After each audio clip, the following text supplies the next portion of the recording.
Good evening. Hello, everyone. My name is Karen Wright-Marsh. I'm the Director of Theological Horizons, which is centered nearby at the Bonhoeffer House, and it is my great pleasure to welcome you tonight to the 2013 CAPS Lecture in Christian Theology. I'm grateful for your presence this evening and look forward to a fruitful time together. I know it's going to be wonderful. The CAPS Lecture in Christian Theology is a lecture made possible through the generosity of Dr. and Mrs. Jerry Capps of Atlanta, Georgia. And this series provides a forum for prominent theologians and scholars of religion from the United States and from abroad to address issues of faith, meaning, and public life. We are pleased to be working in partnership with the Project on Lived Theology in the Department of Religious Studies here at UVA, and my thanks go to Charles Marsh, director of the project. And before I introduce our speaker, a word about tonight's format. Dr. Bass will speak for about 45 minutes or so, and then I will briefly introduce Dr. Mark Valeri, who will offer a response to Dr. Bass's lecture. And then with time for question and answer, we will conclude by 7:30. So this event is streaming live online and will be archived for later viewing, so you can share it with your friends. It's my great pleasure to introduce to you the 2013 CAPS lecturer, Dorothy Butler Bass. Diana. And Dorothy is awesome too. Thank you, Diana. Have I called you the wrong name before, though? This is the first time. Just making sure she's awake and alert and ready to lecture. The title of Dr. Diana Butler Bass's lecture is Leaving Church, Generation Next, and the Future of Faith. The subject is urgent and the data is clear. Asked about their religious beliefs, 1 out of every 3 Americans under 30 respond that they are atheist, agnostic, or nothing in particular. Tonight, Diana Butler Bass will explore our historical context and the changing role of church in the lives of millennials, who often claim to be spiritual but not religious. Dr. Bass is well equipped to the task. She is a scholar of American religion and culture and one of contemporary Christianity's leading trend spotters. She holds a PhD in American religious history from Duke University. She spent a dozen years teaching undergraduates before turning to full-time work as a writer and independent scholar. Diana Butler Bass is the award-winning author of 8 books. Her book, Christianity for the Rest of Us, How the Neighborhood Church is Transforming Faith, was named Book of the Year by the Academy of Parish Clergy.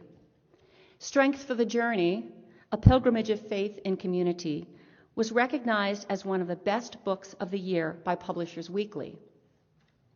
Her most recent work, which is called Christianity After Religion, The End of Church and the Birth of a New Spiritual Awakening, examines the connections and the divisions between theology, practice, and community that Christians often experience today, and is a book which one critic declared to be prophetic, compelling, and most importantly, hopeful. Dr. Bass's work has been cited in the national media, including Time Magazine, USA Today, and the Washington Post. She has appeared on CNN, Fox, PBS, and NPR, so she really covers the spectrum. She has written on American religion for the New York Times Syndicate. She currently blogs for Huffington Post and Washington Post on Faith, and is a contributing editor at Sojourners Magazine. It is with great delight that I welcome you and give you Diana Butler Bass as this year's distinguished speaker. Welcome to Charlottesville.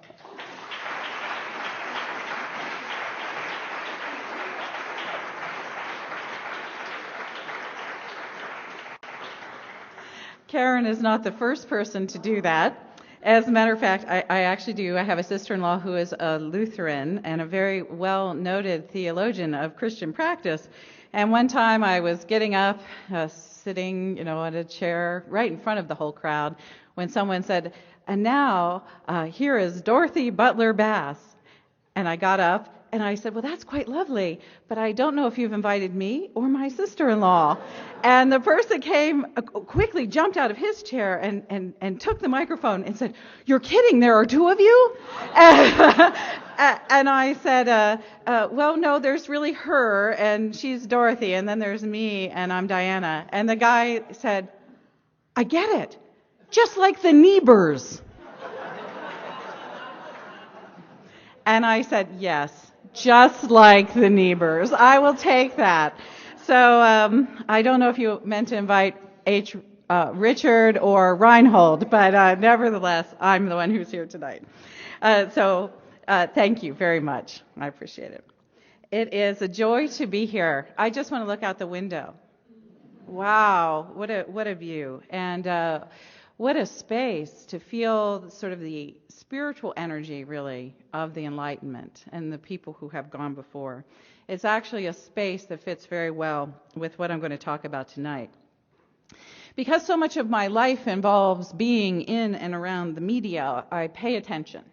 I pay attention to what stories are buzzing on the internet. I pay attention to what's going on in television. I'm one of the few people you probably might have the pleasure to meet who can actually take cable off of my yearly tax bill.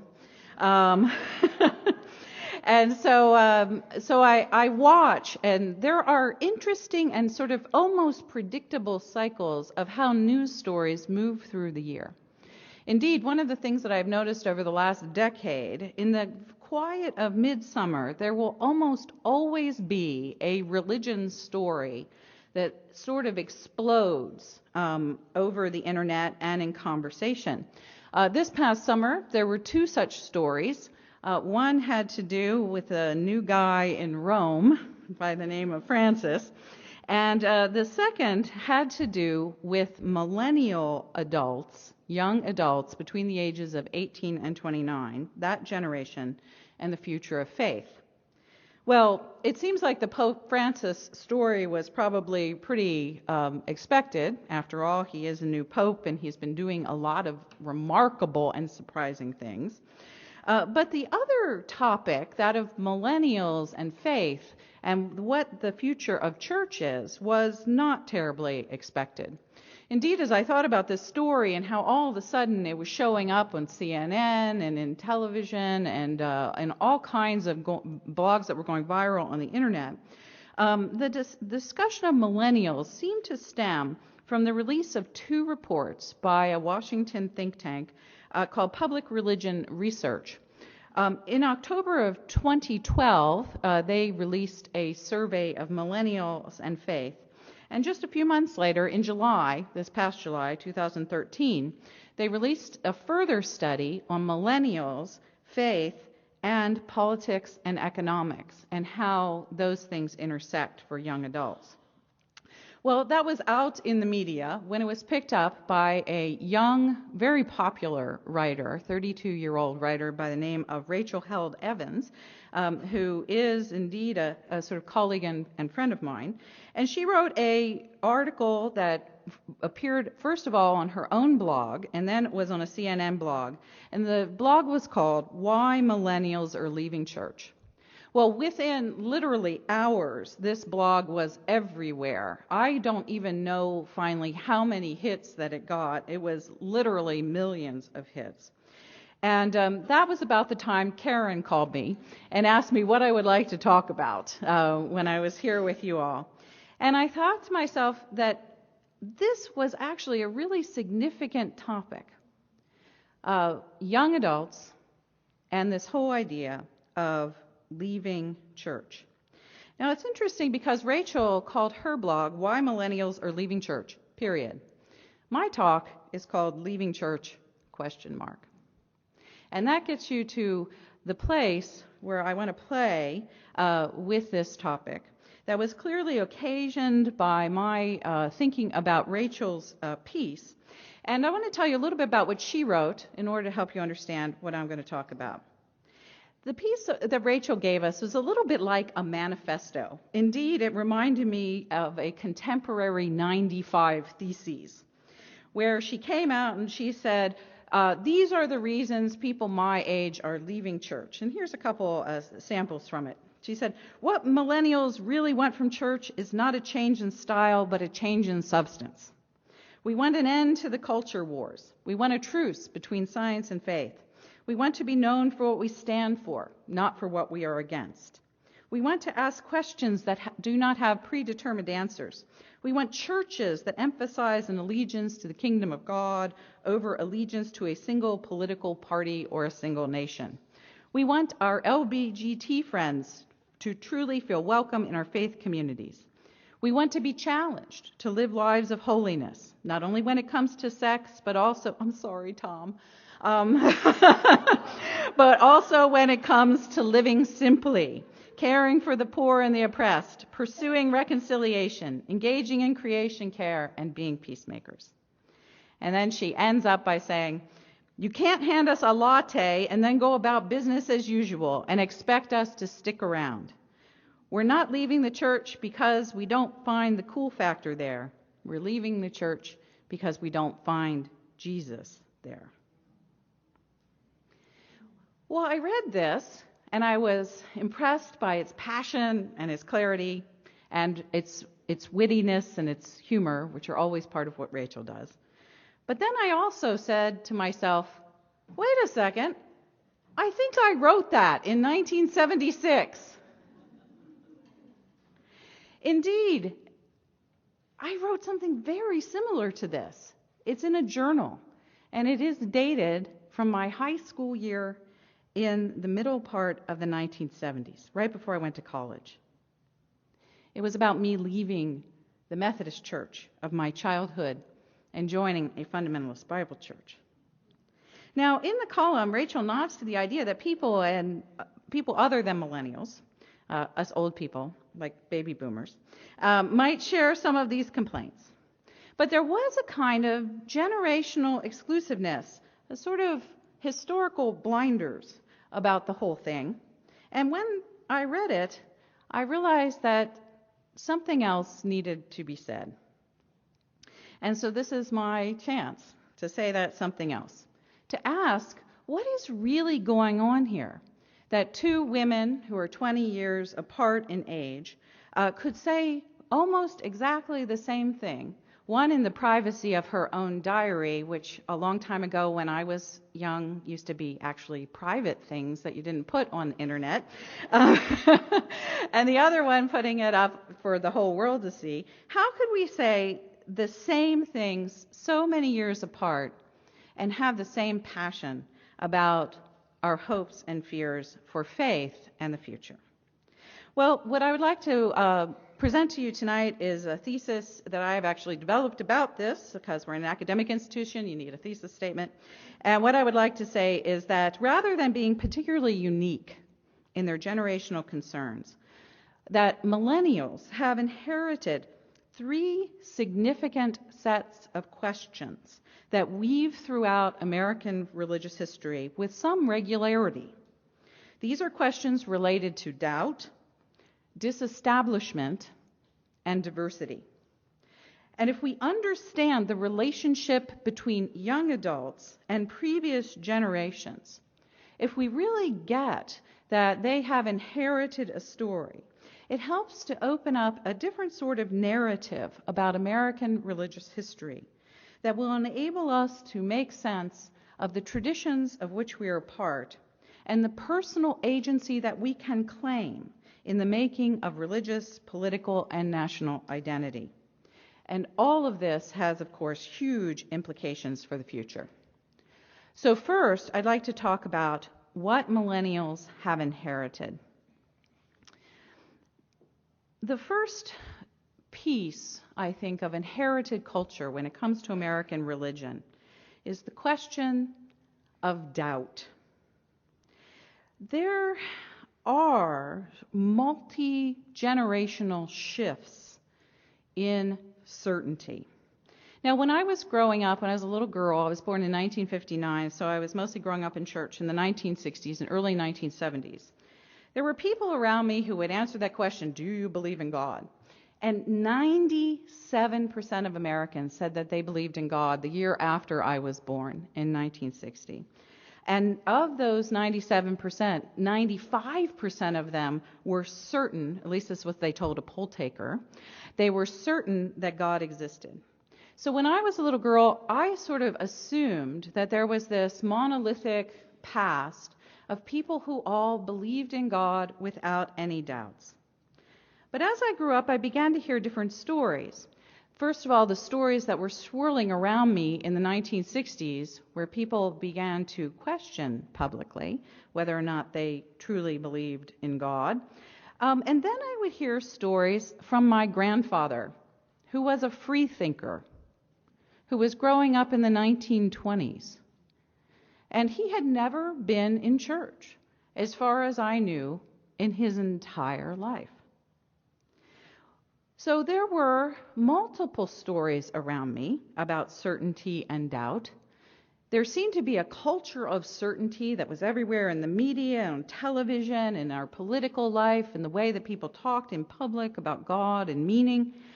But then, when I just looked a little further to the news and listened to the voices of my own cousins who were slightly older than myself, who were in college at the time I was in middle school, there was a different voice. There was a voice of doubt. There was a voice of doubt in protest movements. There was a voice of doubt in the public square. And then there was my grandfather and his story. And I asked him, I said, were there a lot of people who didn't believe in God when you were growing up? And he assured me that there were. Many years later, my best friend is a woman by the name of Julie Ingersoll, who teaches American religion at University of North Florida. Her last name, Ingersoll, belies another period of American doubt, that is the 1880s. And she is a relative of Robert Ingersoll, who is considered to be one of the ever great atheists in American religious history. And you can go back to the 1840s, some 40 years before that, and look at right in the beginning of what would become the Civil War, that people were asking serious questions about whether or not God exists. In other words, there seems to be in American history every 30 or 40 years a generation that will sort of pop up, and they will be questioners, deep, serious questioners about the patterns of belief and the structures of belief that we inherit. And here we are. We're actually standing in physical geography of that tradition of American history. From Thomas Jefferson and Benjamin Franklin to President of Harvard, Charles Eliot in the middle part of the 19th century, and Robert Ingersoll in the 1880s, to H.L. Mencken in the 1920s, and Madeleine Murray O'Hair in the 1960s. We are a culture that has given permission over and over and over again for our greatest philosophers to ask questions about God. And doubt has often been the rule of the day. So when we see in the media that young millennials are doubting the existence of God or that they're leaving church, they're actually standing inside of a tradition that goes back to a room like this. The second thing that millennials inherit is the tradition of disestablishment. Indeed, when I hear about someone leaving church, what we're talking about is people who are leaving established religious institutions and organizations to go and make some sort of different pattern of faith and life. Philip Hammond, who taught for many years at the University of California, Santa Barbara, wrote an entire book on the disestablishments in American religious history. He said that there have been 3 great periods of leaving. The first great period was what he called, and historians are so clever about these things, the first period of disestablishment.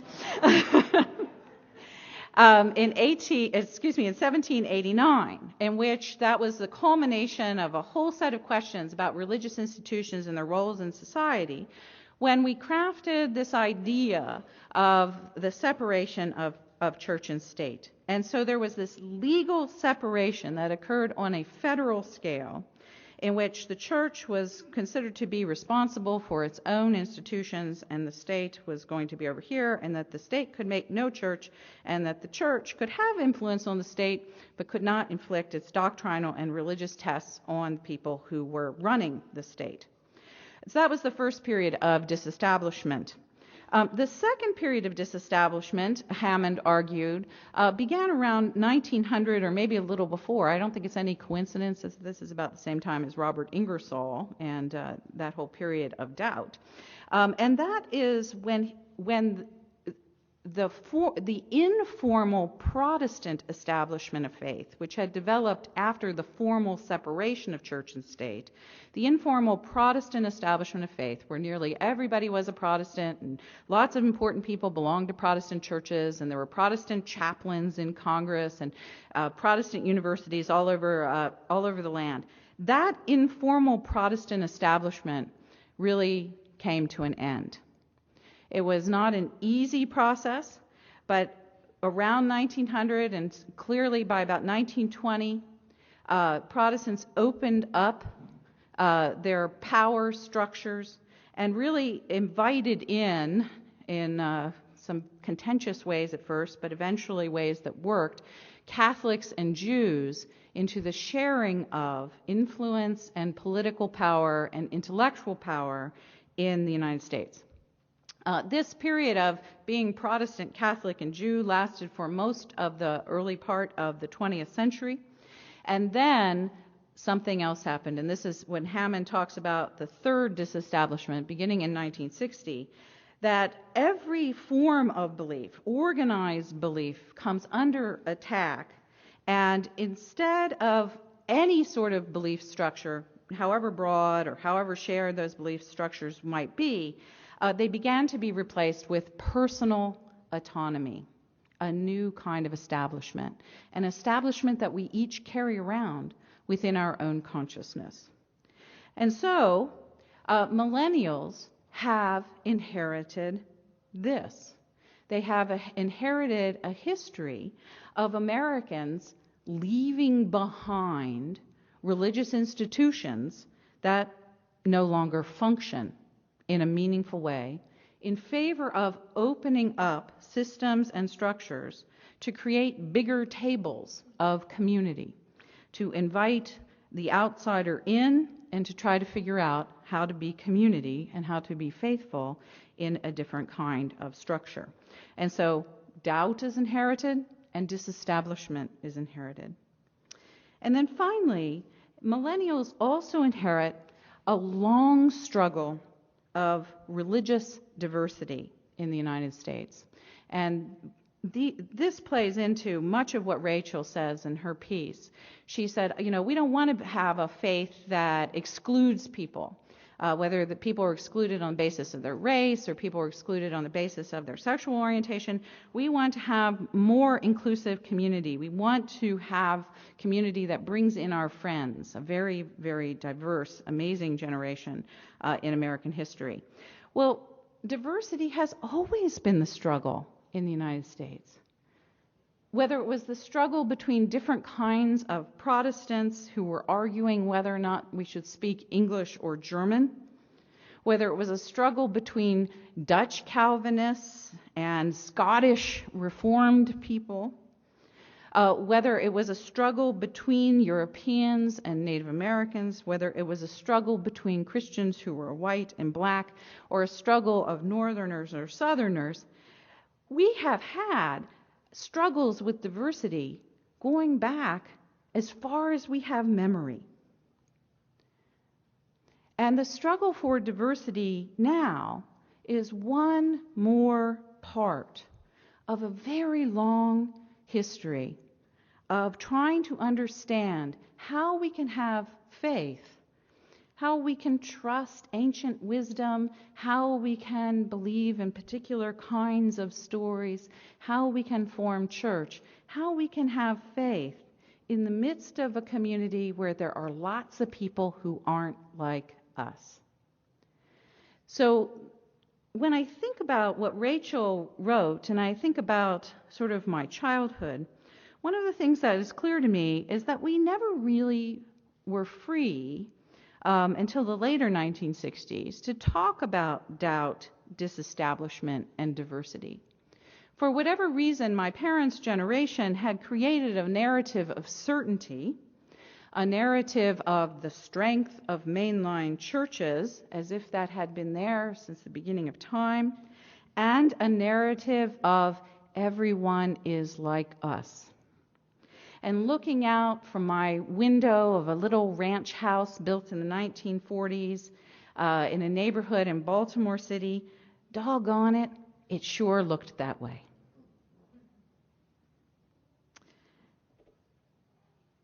But it wasn't.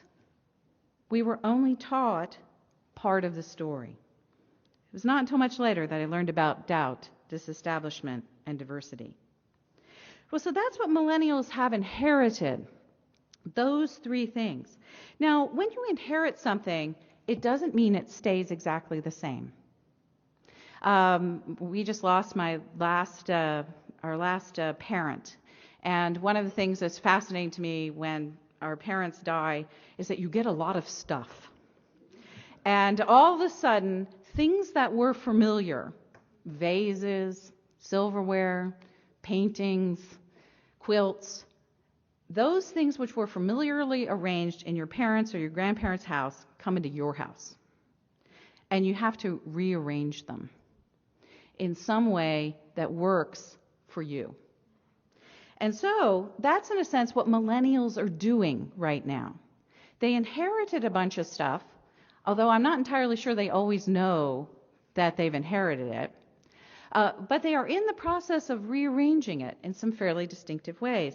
And these are some of the things that are different about what they've inherited and how that is having an impact on their lives.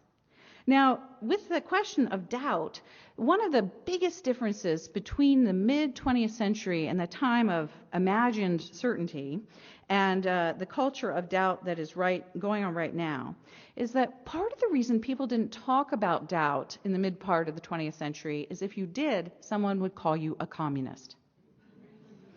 And so if you had doubts, they were private. You did not bring them up with your friends. And so you had, in every neighborhood, in every congregation, the people who were members of the church, but who never came. Or the people who were members of the church sort of sat there and crossed their arms and were very skeptical looking about the whole enterprise. But when asked if they were a good Methodist or a good Lutheran or a good Catholic, they said yes, they were, because they were an American. Now, that is not true anymore. You can say what you like about God in the public square, and unless you live in certain places, most people will not call you a communist. There are a few pockets of this that are still around the United States, but certainly not here. There's a lot of other non-urban areas where you could just talk about if you're doubting, and people will say, oh yeah, I might feel that way too. So we've lost the sort of the pressure of doubt as sort of being anti-patriotic or whatever. But there's a second thing that millennials are contending with that's even more interesting.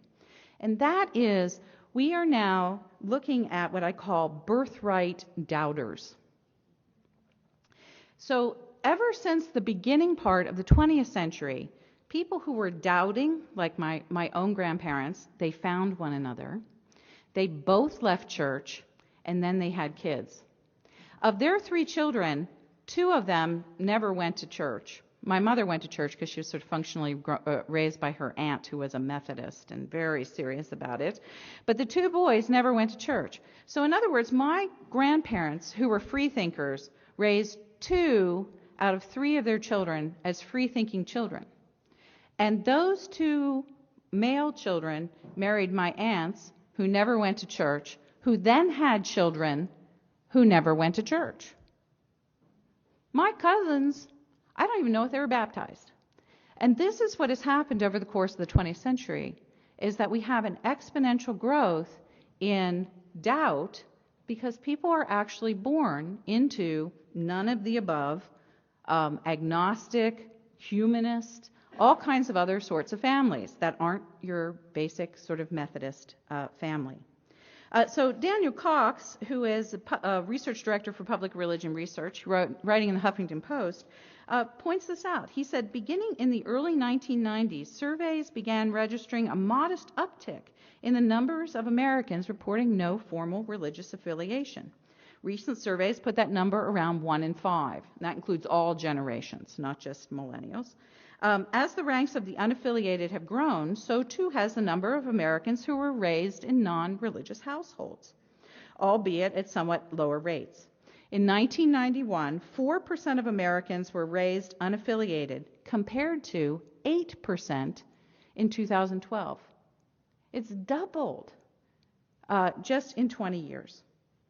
And then he goes on, he points out that the generational difference of this is even starker. 13% of millennials report that they were raised in a non-religious household. In contrast, among baby boomers, only 5% were raised among the religious unaffiliated.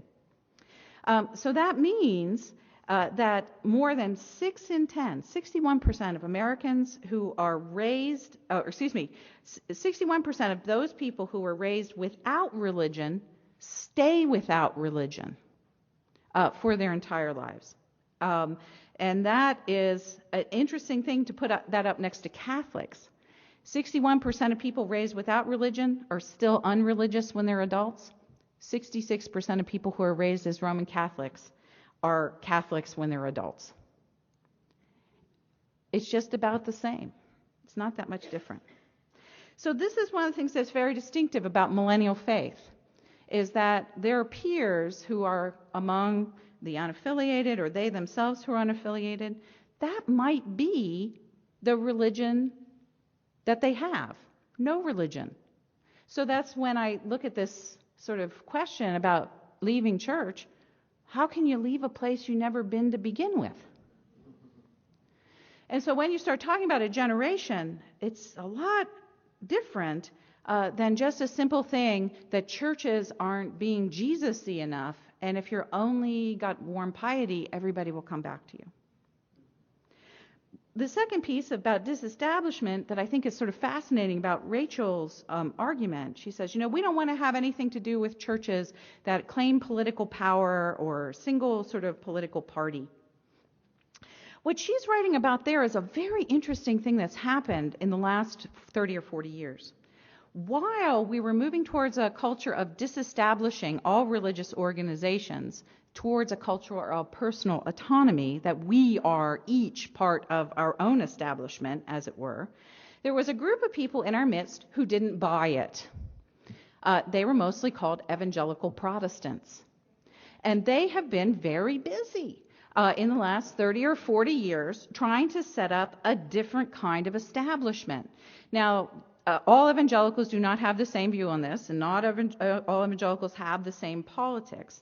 But nevertheless, you can look at the religious right, the most conservative political and theological part of evangelicalism, as an attempt to set up a new establishment. And they talk about it like this in the media. We want to make a Christian America. And so in the face of personal autonomy, they said no. No personal autonomy. A faithful nation based on biblical principles. Well, that's the thing that Rachel and her friends are angry at. They're angry at that attempt to create a different kind of establishment. And so they're pushing back against it. Whereas the baby boomers, when they were leaving church, when I left church, I left Methodism in 1972 and joined a Bible church. I left a mainline church that really was part of the establishment. And I left it in favor of evangelicalism, which was a religion that gave me a higher degree of personal autonomy. I didn't know that it was going to become a political party. And yet, that is what Rachel and her friends have grown up with, and that's what they're leaving.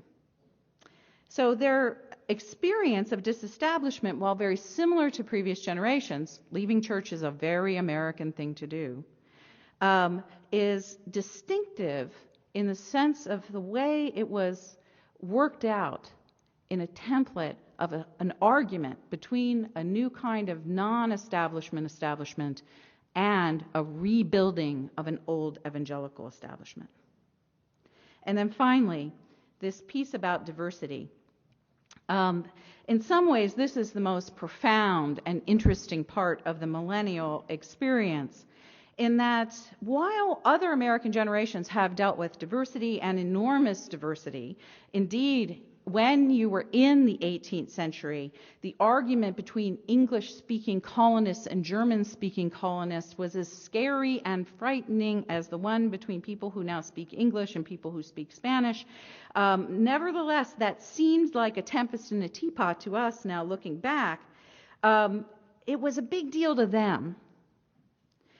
There is a significant difference between that argument and the argument we're having today about diversity.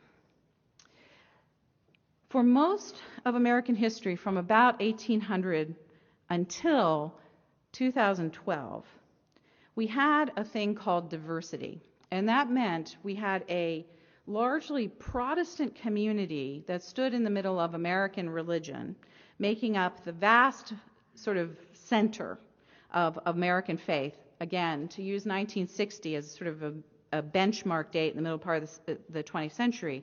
The same year in which 97% of people said they believed in God, 66% of people were Protestants. And so there was this Protestant sort of spine to American religion. And around the outside of that, there was all kinds of religious diversity. Again, my mother, who was a great myth maker, she would tell us stories about that when we were growing up. And she said, yes, we are a Protestant nation. And then she would say, and we were so nice, because we were Methodists. In Methodism, the highest ethical value is being nice.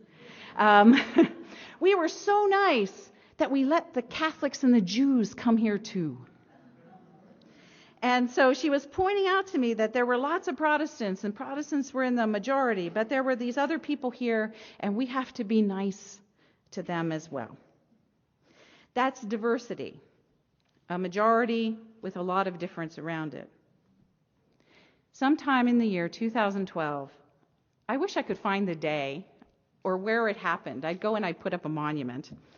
Sometime in 2012, the number of Protestants in the United States slipped for the first time in American history, in which we've been counting at least, to under 50%.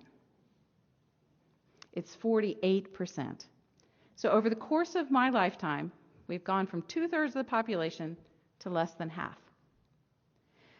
When there is no majority group, you have moved from a condition of diversity to a condition of religious pluralism. And that is what is really different for millennials, is that they no longer are growing up or dealing with a culture that has a strong Protestant center, like I did, and be nice to everyone who is different than yourself, which we sometimes were, but a lot of times we didn't do that terribly well, to having to work out their religious identity in a culture where there are no majorities. And that is profoundly different. Indeed, that might be the most different thing about the millennial generation. Well, to conclude with all of this, why does this matter? You know, why would I make a big deal about a blog that appears on a CNN website? Well, you know, it really actually does matter, because there are things in which we tell ourselves about who we are and where we've been. The stories that we tell legitimize our sense of identity, meaning, and vocation in the world. And one of the things that's really striking to me when people start talking about millennials is that it's a story about decline. It's a story about an America that existed somewhere in the distant past, where everyone agreed on faith and showed up in Sunday school on weekends, where people had an ethical framework and all of this kind of stuff that was all exactly alike. And that, gosh, what's going on with our kids or our grandchildren? Most of my work happens, most of my educational work happens, I do on-the-road educational events with clergy and church leaders of all sorts of different denominations, and I even work with a lot of Jewish groups and Unitarian and Universalist groups. And one of the things that's really interesting to me is that I'll be in rooms with church leaders who are mostly baby boomers and older, and they will say things like, "Oh my gosh, millennials have no commitment. My grandchildren are such slackers. They've never had their kids baptized." There's a sense that there's a failure on the part of millennials. And there's this gap between those who are in charge of institutions and those who are growing up into a new generation of faiths. That's what we really have to say about millennials. It's plural, not singular. There's some sort of gap there where there's a narrative of decline. And even Rachel kind of falls into that a little bit herself by thinking that there was some sort of perfect church that once worshiped Jesus better. I think that is even present in the New Testament. This idea that there must be a different, better place to worship God. So in other words, there's a narrative of decline. Now, decline narratives are very common in America. As a matter of fact, decline narratives go back to the second generation of Puritans who looked at their own children and said, "Wow, what a bunch of slackers. They aren't taking on the covenant. What are we going to do? How are we going to pay for these buildings? Who's going to go to Harvard Divinity School?" And so that narrative, and here we are, a wonderful place like this, and I'm sure there are people in this audience who have studied this, that decline narrative became such a part of our identity, we have a name for it. It's called the Jeremiad tradition, where you talk about an imagined, beautiful, faithful past and how everyone's declined. And the reason you tell that story is that you're trying to get these faithless slackers out here to come back to church. You're trying to restore faith. There's a real purpose to it. The point of the story is to return to the faith of, quite literally, the fathers. And so if you set up a generational story as a decline narrative, it really winds up being a story about how things are less than they used to be and how people have to have faith. Well, there's an opposite narrative to this, and of course there is because it's American religion. If you have a decline narrative that's trying to get people to come back to church, you also have what I would call a progress narrative. And this narrative is very ancient as well. Jonathan Edwards was actually guilty of this. He was ruminating on the change of history around the time of the First Great Awakening.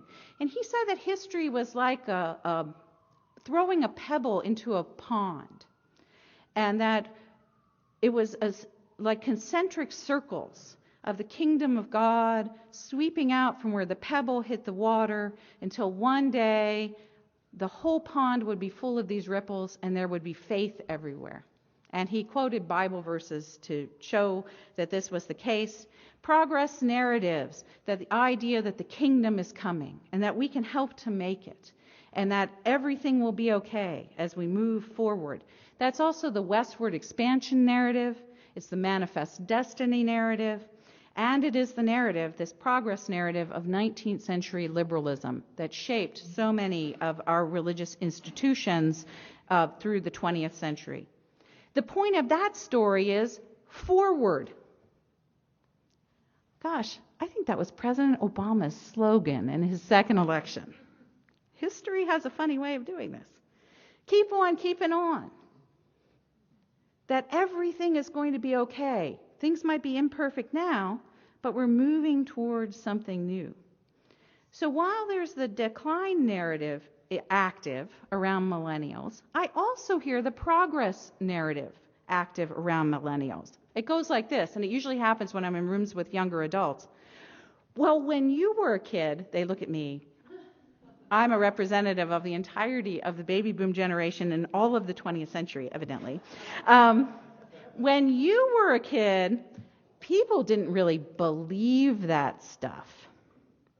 They were just putting on a show for their neighbors. We're more honest than you were back then. And so here the progress narrative sets millennials up as a more honest, insightful generation who is willing to challenge things as they are and call a spade a spade. They want to move ahead in faith. Now that's the story of decline and the story of progress. And we tell stories of decline and stories of progress about generations. What you are doing is you are immediately setting up generational conflict. Is that the older generation thinks the younger one is in decline, nothing good can come from them, everything is falling apart. And the younger generation looks back to the older generation and says, we don't know what you people were doing back there, but whatever it was, it didn't work, and we don't want to hear about it because we're just moving on with our own story. There are two other kinds of stories, and this is where I'm going to end tonight. And I think that this is why I got so sort of hot about wanting to engage Rachel's piece. There are also what I would call prophetic narratives in American religious history. These are less common, but they are present. They often come from the edges. These are people who understand that things are not really what they entirely seem. They stretch back to someone like Abigail Adams, who's reminding her husband while they're writing the Declaration of Independence that not everybody has freedom, and that it might be a good idea to remember the ladies when you're talking about freedom. They run through the transcendentalists who step out of religious institutions, and they talk about the self as a heroic self over and against sort of the conventional self and how we can make important choices for social justice. They go to the African American community. What to the slave is the 4th of July of Frederick Douglass, to the irony of American history of the Niebuhrs. These kinds of narratives, they look back over history and they see connections and they see disjunctions. And the point of these kinds of stories is to say, slow down. Attend to the complexity. Look at where you've gone wrong. Try to do better. And then finally, this whole exercise tonight made me understand something I had never understood before about my own field. And the idea of a decline narrative and a progress narrative and a prophetic narrative, I've read that in plenty of books, never quite put together in a generational framework the way I've tried to present it to you tonight. But I know about those narratives. But as I looked at what Rachel wrote, and as I thought about this interesting history of America, where doubt, disestablishment, and diversity are so deep, those things are present in every single generation of American experience.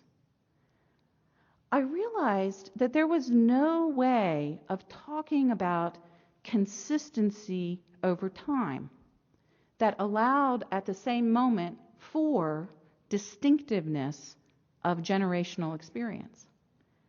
And then my mind went someplace that I didn't anticipate.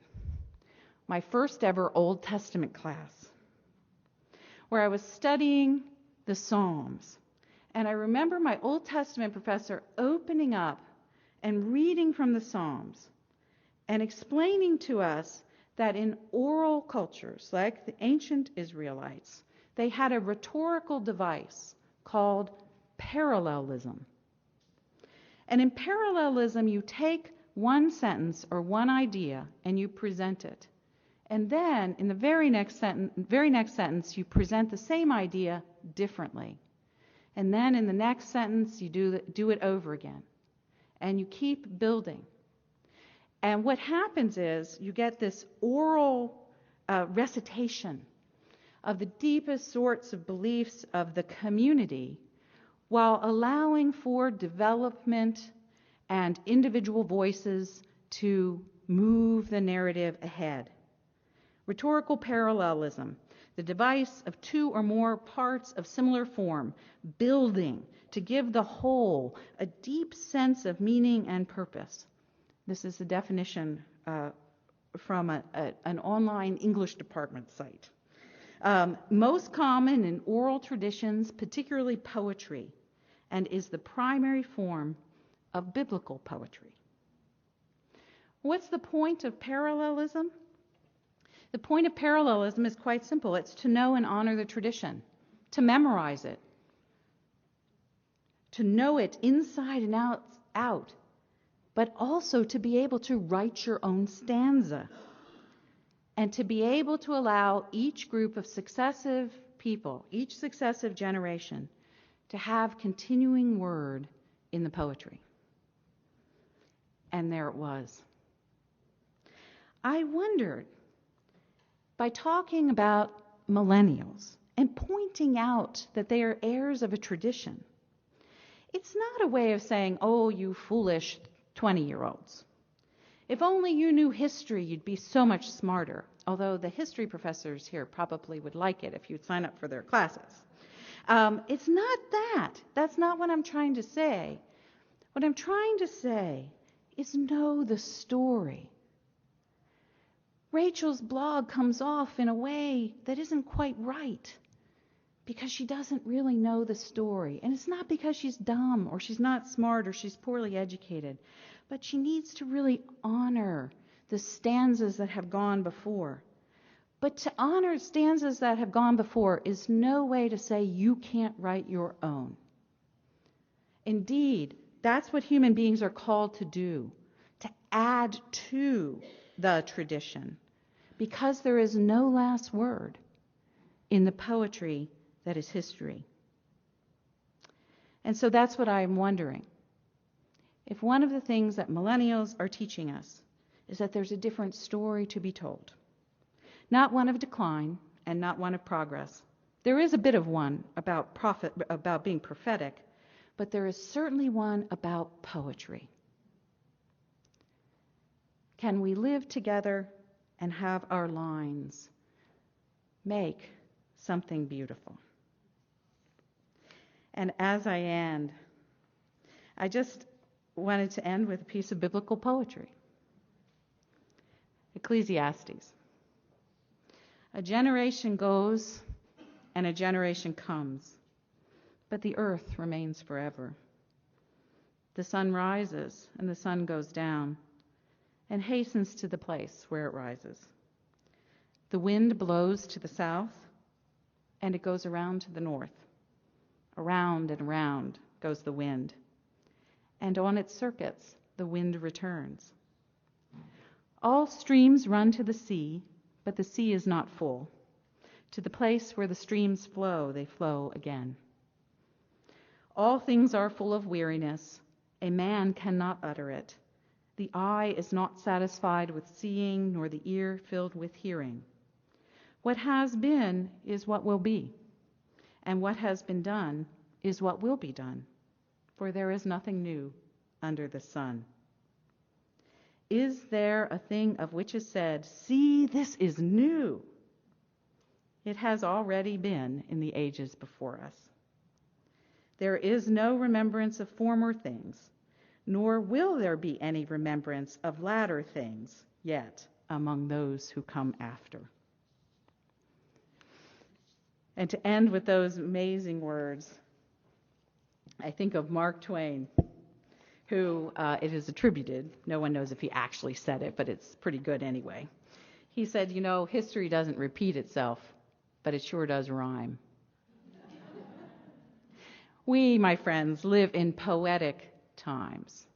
And to understand the poetry in which we live is to make considered choices about the American future, a future that we have already inherited and that we are already passing on to our not slacker children and grandchildren.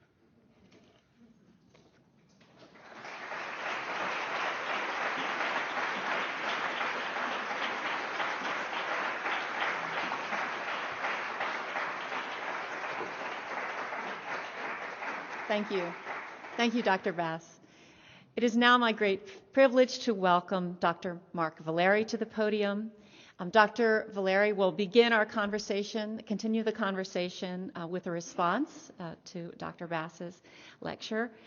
Dr. Mark Valeri is the Ernest Trice Thompson Professor of Church History at Union Presbyterian Seminary in Richmond.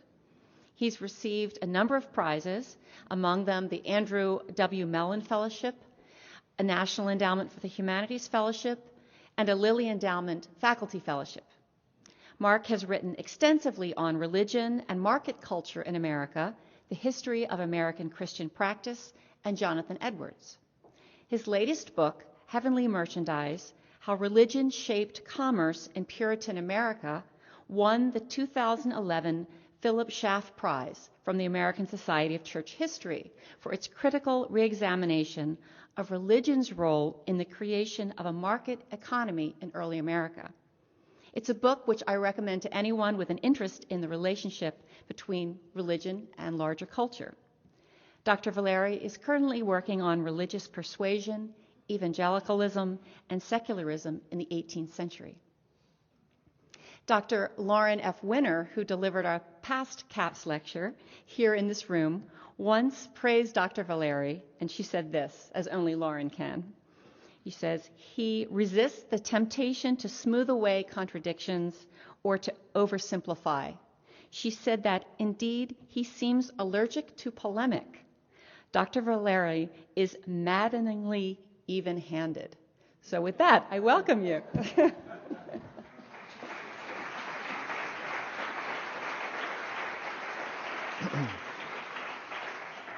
That sounds terribly boring, doesn't it?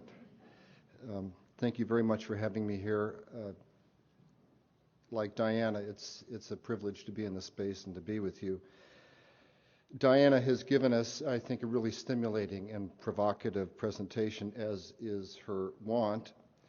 She lucidly summarizes a lot of material, ranging from recent polls and surveys about the beliefs of millennials to a reading of American religious history, inflected by wonderful personal anecdote and shrewd observations with no small amount of literary flair to lighten the load. Her conclusions, I think, offer an attractive balance between critique of past American religious patterns and affirmations of the best elements of Christian tradition.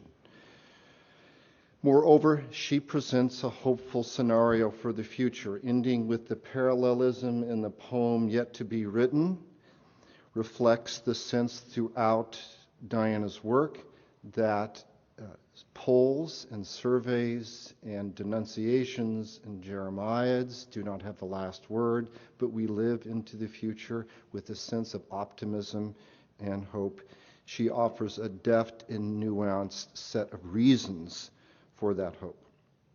But rather than summarize her formidable insights here, I want to begin my comments by teasing out from her talk and maybe a few of her recent publications several aspects of her work, and in the process perhaps provoke, in a little bit of a perverse fashion, being critical, not because I don't appreciate the work, but because we need to have a conversation about it.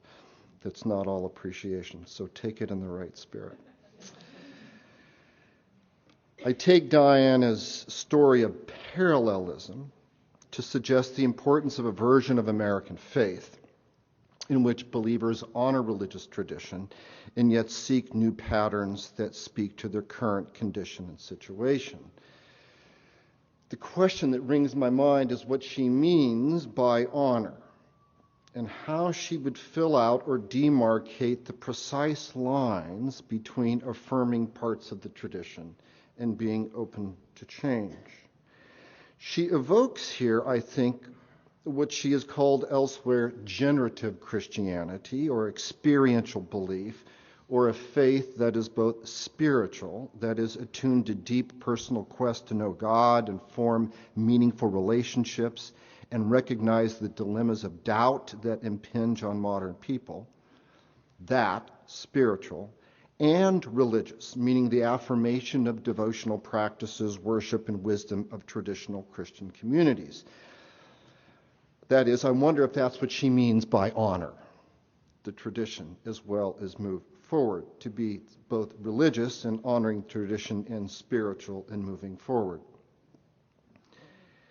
I think that what Diana wants is a version of Christianity or other religious traditions that recognize the value of traditional beliefs while being open to a future of self-transformation, remaking, and creativity. In her reading, the best form of religion inculcates spiritual practices rather than doctrinaire beliefs. It is politically progressive without being nationalistic. It is not argumentative like much of evangelicalism, but it has something to say about human flourishing. It has a prophetic edge. It is ecumenical rather than denominational. It does not critique other religions. It is multicultural. It speaks to the subjective needs of the current generation, the millennials, and promises social transformation along with a deeply relational encounter with the divine. In making this case, Diana has suggested that a new form of American belief is on the horizon, if not already here in incipient form. We are in the midst of an awakening, she has stated elsewhere, but it is hardly an evangelical awakening. It is a progressive and spiritual awakening. It will reverse, or at least address, the trend shown in polls toward alienation, the rising number of people who express no religious affiliation and reject Christianity is irrational, mean-spirited, inauthentic, or simply anachronistic. While the mainline churches decline in numbers and prominence, and even evangelical organizations such as the Southern Baptist Church or megachurches diminish in popularity, a progressive, spiritual, and genuine form of Christianity is emerging. I think that's what she means by honor and move forward into the next stanza. So that's part of the conversation. Diana makes astute observations, and perhaps we ought to probe for the intellectual assumptions behind her argument, behind her whole project, through her recent books and indeed this paper. First, to state the obvious, she relies on public religion research and other polls about patterns of belief in religious practice, especially among the millennials. She also detects large-scale patterns in American religious history. Doubt, disestablishment, and diversity have always inflected the American narrative, but today, she argues, doubt is inherited. Disestablishment now includes the disempowering of evangelicals, and diversity includes different religions rather than just different denominations of Christianity. Historian to historian, a little side editorial comment. There was, I think, much more of a recognition of different religious traditions in the 18th century. There's a whole burgeoning literature about what Native American religions were, what Islam was, what Chinese religions were. So I would temper that just a bit. My point here is to think about the argument she's laid out. There's a statistical truth out there, and there is a historical big story to be told, and that is the material with which she works. Visible, in other words, the visible historical narrative, whether seen in sociological research or in the present or large-scale transformations from the past, inform her narrative. That makes her agenda. This is, if you will, what theologians have called a method of correlation, that visible cultural shifts ought to shape our religious ideas, and that we ought to detect the movement of God in the culture itself or correlate our beliefs to contemporary questions or situations. There are times in which I hear the statistics or see the statistics, and it's almost as though they are the voice of God. They sound determinative. What the millennial generation is and wants is our agenda. It is formative. It is nearly constraining. There are, of course, alternative ways. Predestined, yes, there's still the Calvinist. Yes, it is. There are, of course, alternative ways of viewing the source of our agenda as communities of faith. That is, are there different methodological approaches to saying what we should do as Christian communities today? Taking their cue from Augustine's central perspective that worldly history and social practices mask rather than reveal the work of God, many Christian thinkers might pause at Diana's approach. Perhaps, and here we could cite the work of Charles Matthews right here at UVA, Catherine Tanner at Yale Divinity School, Eric Gregory at Princeton University. Christian thinkers ought to insist that divine revelation does not come through worldly histories, even histories of Christianity, or sociological trends, but through an alternative set of stories narrated in the Bible. It's just as experiential to make this claim. It's a different kind of experience.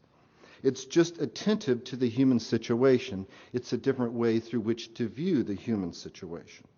This approach, what I'm calling sort of an Augustinian approach, is rooted in a high regard for Scripture and ancient doctrine, thick and strange beliefs about the Trinity, the Incarnation, and redemption, communal worship as the heart of Christian life, and thinking about the church as the body of Christ in the world. A totally other set of words and tropes than Diana has referenced. Only an intense focus on these practices, the Neo-Augustinians argue, can offer a genuinely redemptive alternative. It refuses to correlate Christian life with contemporary assumptions. It finds that the genuine challenges to the worst of modern secularism, with its nationalistic or individualist or materialist ends, is to fashion a community with distinct and unusual agendas that speak to the culture rather than negotiate with the culture.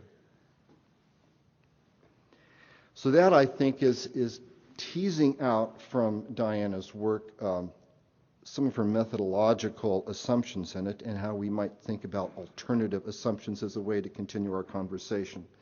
But perhaps I've strayed from my real calling, which is to be a historian, and I ought to return to some historical reflections. First, historical reflection. I really wonder, Diana, whether the decline narrative and the progress narrative are all that common. I don't see it that much in the guild, in the professional historian guild, and nor do I see, interestingly enough, I heard a paper recently about someone who did a study of the way American religious history is presented in national parks, I guess once they reopened. And the study of the signage at national parks neither betrays decline nor progress, but is pretty sensitive to the kind of multiform complexities of American history. So one question is whether you really think those narrative accounts are all that pervasive, whether they need to be addressed as such. Second, we also might consider alternative, completely different narratives about what Christianity is today and how it addresses young people or the millennials. What if we shifted the narrative, this is a question, beyond the American context completely? Diana has given a very American-focused reading of Christianity, but do we not live in an age in which we ought to think about the American church in the context of the global church? In this case, missiologists such as Andrew Walls would say the narrative you have told is so small it doesn't capture the whole picture. For instance, the shift of the center of Christianity from the west to the northwest, the NATO countries, if you will, to the south, to the east, the shift to Latin America, Brazilian Pentecostals, Korean Presbyterians, Chinese house churches. Is that not just as much a part of the narrative we ought to think about as anything else?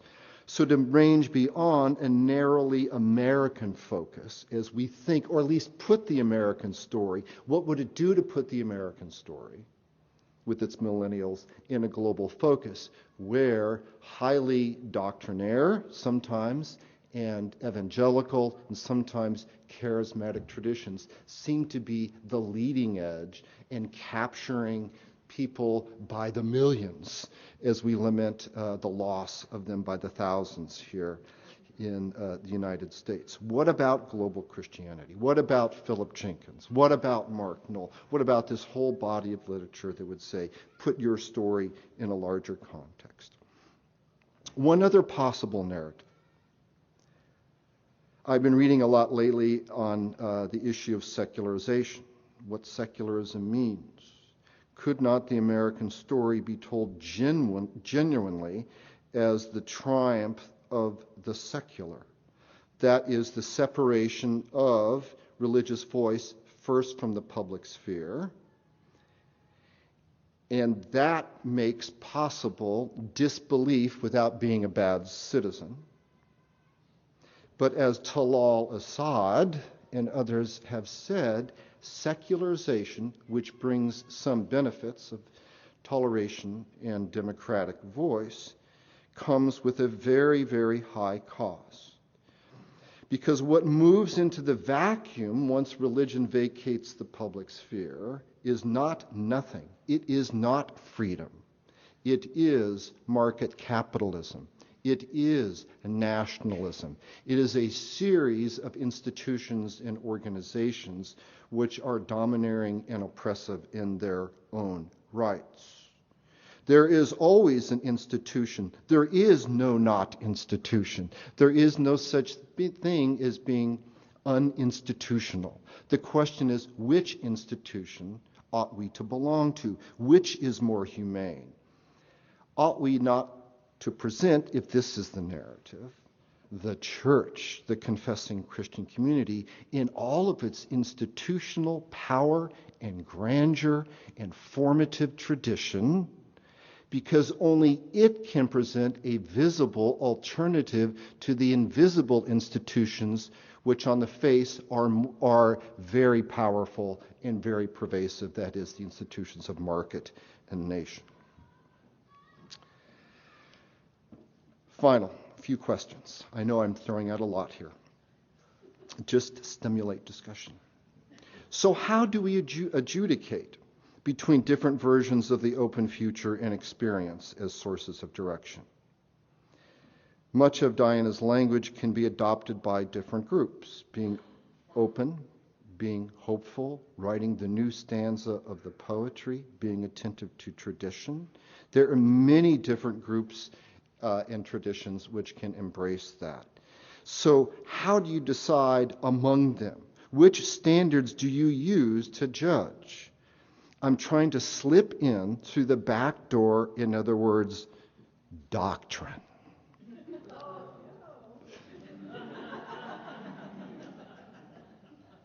Perhaps it's more important than we think.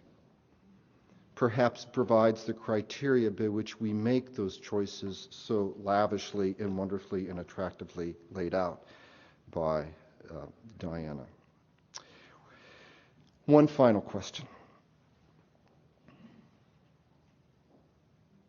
In reading the prophetic and poetic future that may lay before us, how do we know which will be most appealing?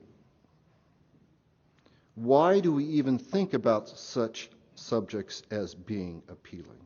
How do we know whether it's the Redeemer Church, the city churches, the Neo-Calvinism, the Charismatics, the Pentecostals, the reinvigorated portions of mainline liberalism? How do we know where the future lies? All right, I'll stop there. That's enough. And I've been curmudgeonly enough. Thank you.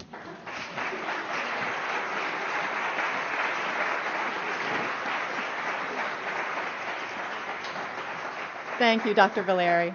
Well, I will give it back to Diana. And now that we've got things going. And I'm hoping that with the 15 minutes that we have, there may be time for Q&A. So I'll let you respond at your leisure, and then when you're ready to invite questions and answers, there will be a microphone. So, yes.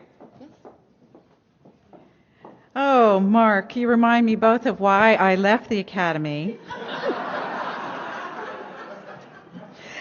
And actually, what I truly miss. To have a real set of questions rather than just comments on a blog is actually kind of a gift. At least you didn't scream at me, "You horrible atheist!" That's usually what you get at Huffington Post. So I really appreciate the thoughtfulness of this. I think there's so much here to play with. I wanted to go for the historical questions first. And the simplest one seemed to me that the decline in progress narratives I actually do think are pretty common, not in the places that you cite in the academy where that stuff has long disappeared, nor in the more sophisticated environs of public history, which would be illustrated by the Park Service.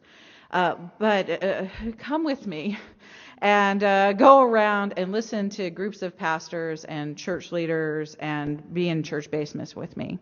And what you really hear there is that kind of classic bifurcated understanding of history is either everything's going to hell in a handbasket or we're moving towards the kingdom of God. And the lack of sophistication that's kind of in the middle when people are thinking about their on-the-ground religious lives sort of is shocking, at least to me, because I'm trained like you are, but there it is. The question about the global question is fascinating to me. My answer is that, boy, I think the Philip Jenkins book might be one of the most dangerous books ever written.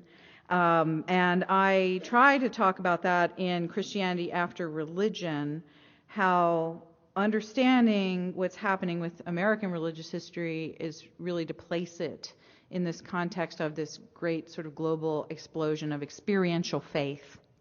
And that's where I think the evangelicals and charismatics are growing, not because they have great institutions or because they're doctrinaire necessarily, or because they're conservative, as Philip Jenkins says, but I think they're growing because they are immediate. That God and the human being are in the same room together, and it's a living, transformative encounter of faith. And so I think that some of the things that we see in the United States about immediate and experiential religion, aka spirituality, where that's the growing edge, it really kind of resembles stuff that's going on in the rest of the world. And I think that's a great project, and I hope that I live long enough to really do it. So thank you for bringing that up. The idea of the triumph of the secular, people sometimes, I actually occupy a very strange space, and that is I'm not spiritual but not religious. And I'm not an institutional sort of apologist. I'm actually occupying a whole different space of trying to figure out how to take these old institutions of faith and meaning and help them to live and sing again. Because people here who might be church leaders, and certainly anyone who is familiar with a lot of American religious institutions, knows there's a huge crisis right now in institutional religious life. The money is gone, the people are gone, the buildings are falling down. It's a mess out there. You know this from working in a seminary.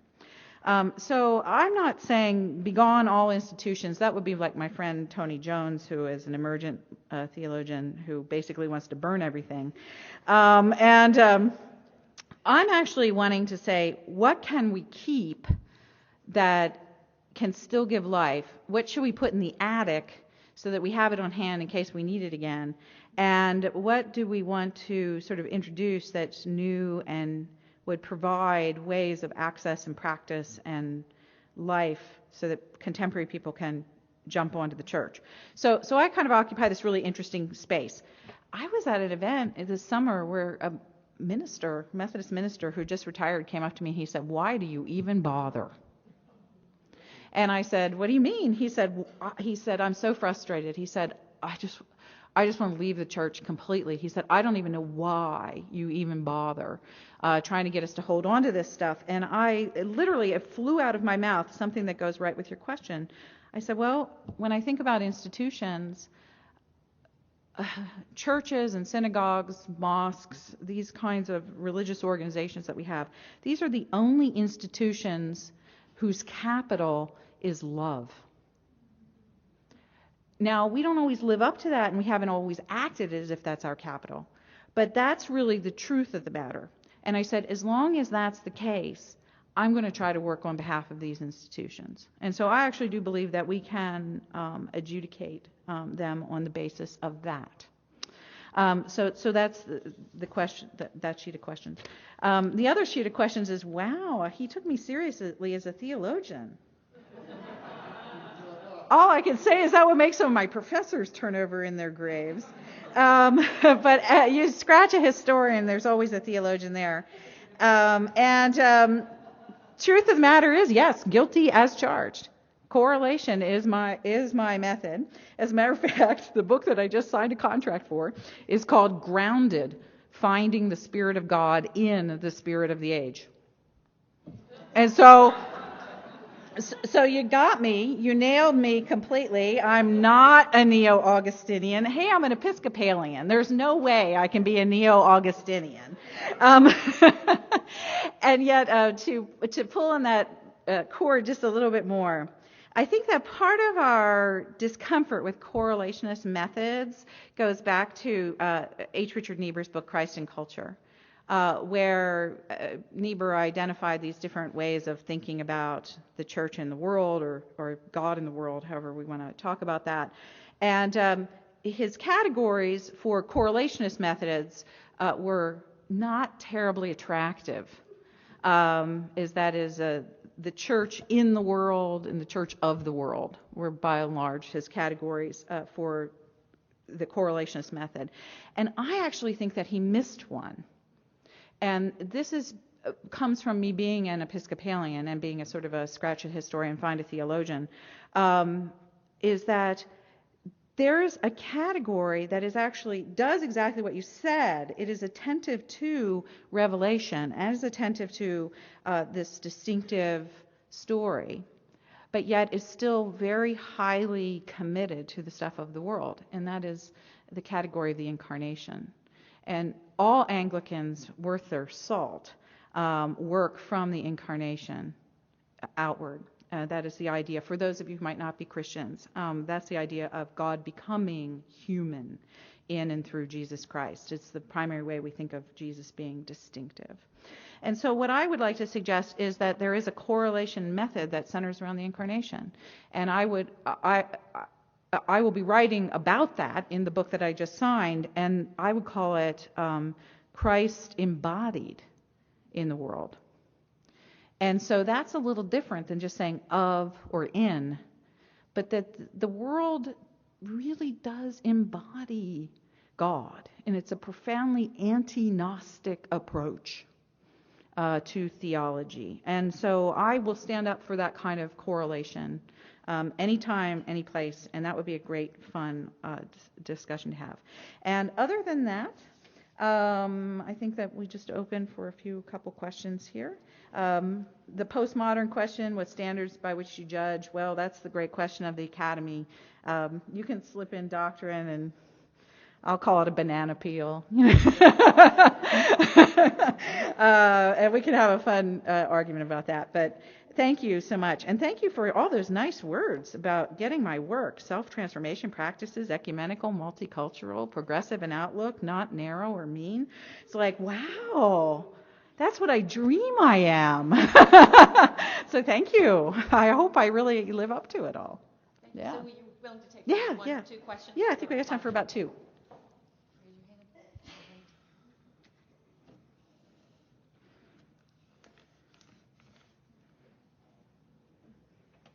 It's like a room full of Canadians.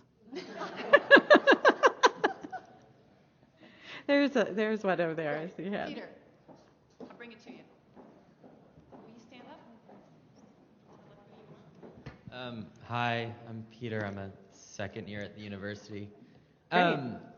I'm interested to know if you've done any work looking at the kind of theology into which young evangelicals in this narrative, in this progressive narrative, are interested. Mainly because, I'm a college student. Here at UVA, there's the massive interest in Barth. Barth's work is wildly popular among the other religion majors with whom I hang out theologically on the weekends. And so I'm interested to know if while we preach this story to our living fathers about what we're doing with what they've given us or what they haven't been able to give us, the sort of thought that appeals to us, if you've done any work on that, or you might be able to think of how that reveals something of ourselves to us going forward. Thank you. That's a great question, and I think that you answer your own question in a very real way. You say, well, there's this interest in Barth. A friend of mine is a monk outside of Boston. It's actually a monastery in Cambridge, and it's right off of Harvard Square.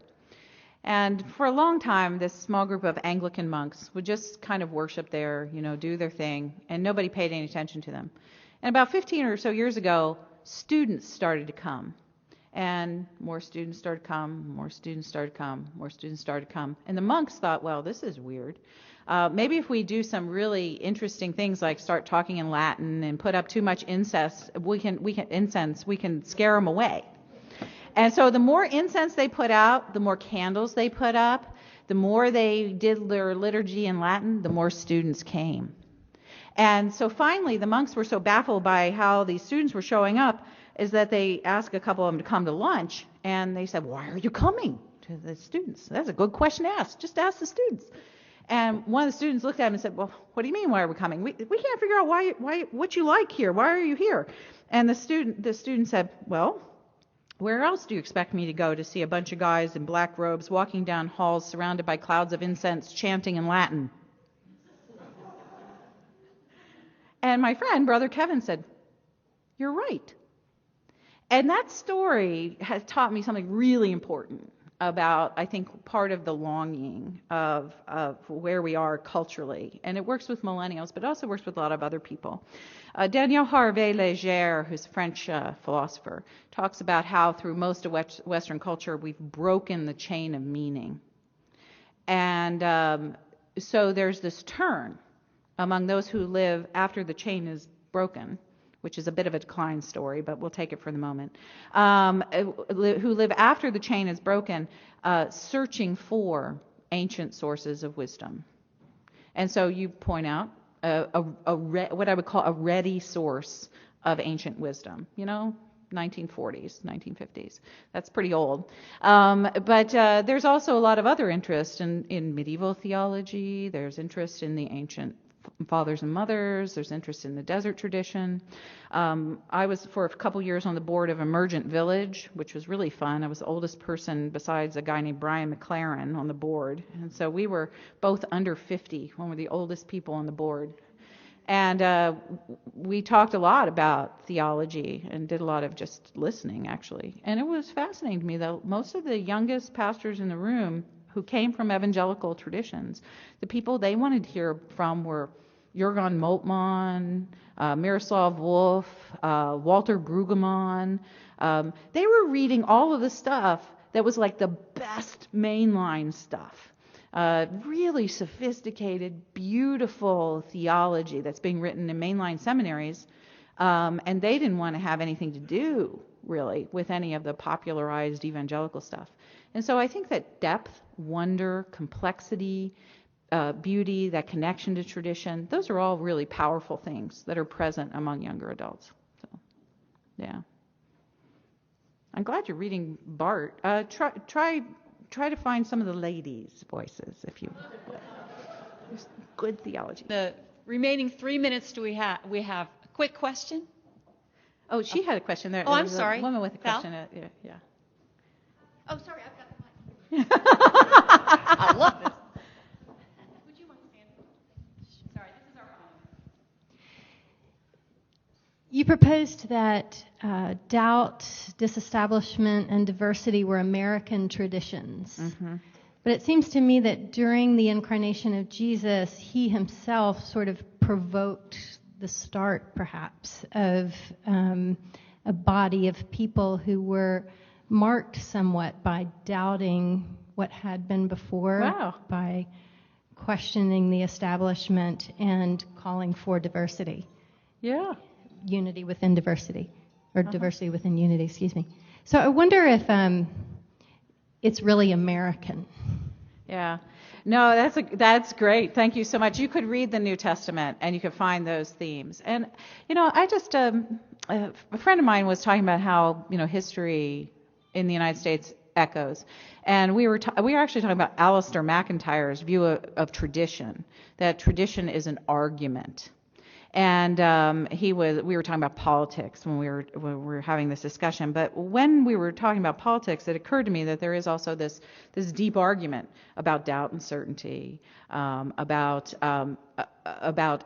institution and disestablishment, or whether we belong to community or whether we leave, and then the idea of unity and diversity. And these are really deep arguments, and it's really as if the tradition of American religion is the argument about these very things. And it works out in our culture in a particular way, but certainly you could read the New Testament with those eyes and find those very things. And other cultures, though, might read it differently. And so I do American stuff because I'm trained in American religious history. I happen to be an American, and so sometimes it helps to work within one's story. This is the most comfortable place you are. And so I'm happy to be there, but I'm always happy to receive the stories and really learn from the stories of others. And it's actually been a big gift over recent years is to be able to do that. So I love the way you talked about the New Testament there and Jesus himself. So thank you. I was going to have my last word be about tradition, but you opened the question up. So thanks so much. It was a pleasure. Thank you.